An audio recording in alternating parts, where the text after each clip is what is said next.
nicotine, marijuana, medication that any of you are on. If you take some medication and have 3 or 4 beers at a party, you will most likely be DWI. If you take any other prescription medication where it says you should not drive because you will probably be DWI. Those are the messages that we like to get out there, because that is what we're seeing more and more of. Combination of drugs and alcohol. The state legislature just passed a bill in 2006 that states if you're on alcohol and any drug, and it doesn't tell us a limit. It doesn't say you have to be an 08 or an 05. If you're on alcohol and are on a substance, a drug, that is DWI under New York State law. It's a misdemeanor. It's the same as DWI.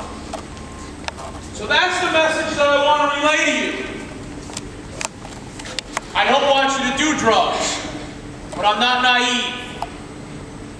My point in telling you this is very simple. If you have a friend who's DWI drugs, take their keys. Don't let them drive. Don't let them get involved in a crash. It's the same thing. The whole purpose of the drug recognition program, which myself and Officer Farina are a part of, is to curb DWI drugs. Now that being said, all of that is well and good. But like I said before, you guys need to make smart choices. That's what we're here for. I definitely don't want to arrest any of them. I don't go show up to work, and neither does Officer Farina, saying, oh boy, we're going to arrest Joe Schmo for driving DWI. So use your heads. And not only in this prom season. We do it in this prom season so that it's conscious. So that when you go out, you go, you know what? I just saw that cop who's really loud. And that guy told us that, you know what? I really shouldn't be doing this. Because I don't want to, one, be dead, and I don't want to cause the pain to both my friends and my family. But I want you to remember this all year round. Obviously, there was a fatal just the other night on 84. I did not work that wreck. However, I know the reconstructionist who did. I know some of the family members who were involved. Was that a DWI? I can't say that it wasn't. It probably at this time does not seem that to be true. However, that's a traffic wreck. You can have a wreck because it's a rainy day. If you're DWI, you have now increased your chances. Trust me, folks. Mr. Horan and me talked about it today. This is the greatest program that this school does for you. One of them. They give many, but this is definitely one of them. Because it teaches you what reality is. All the fatals I've gone to in this town, and recently I've been very lucky, there hasn't been many. And maybe my message is getting out. I hope it is. But to be quite honest with you, one's too many. Because I handle anywhere between 5 and 10 a year. Think of that. Between 5 and 10 either fatals or serious injuries a year. Where somebody's decapitated, where somebody is seriously injured, where they're in a wheelchair. And I have to explain to those parents what happened. Then I have to go into a courtroom and explain what the hell happened. We always talk about DWI up on this stage. But to be quite honest with you, this young lady, if this was a real crash, do you think DWI is her worst charge that she's going to be charged with? That's a misdemeanor. She wouldn't even go to OCJ. I can tell you what she'd be charged with. She'd be charged with vehicular manslaughter. She would definitely go to Orange County Jail on some bail because it's a B felony. And I can tell you something else. She'd probably also be charged with criminally negligent homicide because they go hand in hand. And she would have to get bailed out by her parents knowing that she killed one of her friends. Now that's something to live with. You think she's going to walk away from that? You think the district attorney is going to allow her to plead to some BS charge and walk down the street after killing somebody and being DWI? No, folks. She's going to be doing some time. Even if it's a year. Even if it's a year in state prison. Are you willing to give up a year of your life in a state prison? Even if it's only a year. I can tell you it would be more. Okay? So that woman, that young lady, has a lot to worry about because she's going away for a while. That's not a scare tactic, that's reality. That's what happens.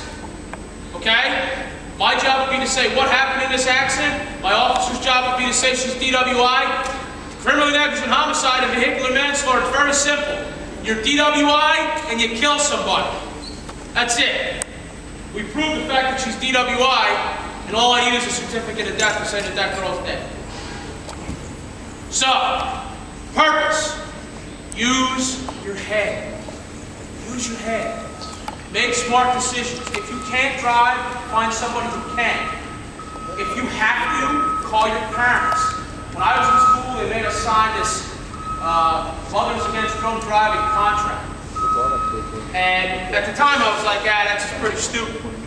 But you want to know something? One of my buddies used it because one of my friends lost a good friend when I was in school, lost one of his relatives in a DWI crash. And it happened beginning of that school year. It was very conscious on my grade year, 1992, of what the hell DWI can do to a family. She used to talk here every now and again, and she still is a personal friend of mine. I still keep in touch with her. So, use your heads. Okay? Use your heads. If you have to, call somebody. If you have to stay somewhere, stay there. I would rather you not drink at all. I would rather you not drug at all. But once again, I'm not naive. So, remember this. Don't drug and drive. Don't drink and drive. And use your head. That's all we're asking. That's it. Both as a community and for your parents. And just lastly, one thing. With your parents all love you each very much. Use your head for them. Because your parents, they can't control every action that you do. But if you give them no choice, they're going to have to wind up seeing you what they saw that young lady today. You don't want them that to be the last memory that they see. Or of me telling them the truth. Once again, I just want to thank all the fire companies. I want to thank Anthony Trapani, who's been doing this for a heck of a lot longer than me. Mr. Trapani cares tremendously about this community. He's gone to numerous fatals with me. He's handled numerous cases. I want to thank his boss. I want to thank the Dallas Central School District for showing you what the reality is. Yes, this is an act, but it isn't an act. Because that's the way it is. I just want to thank all the people that were involved in this because it is such a great program. And if you have any questions, if you really want to know anything at all, we obviously have a great resource here in the school. Officer Burns is here all the time. If you've got a question about something, ask him. He's a very approachable guy. Okay, I just want to thank you all for having me here.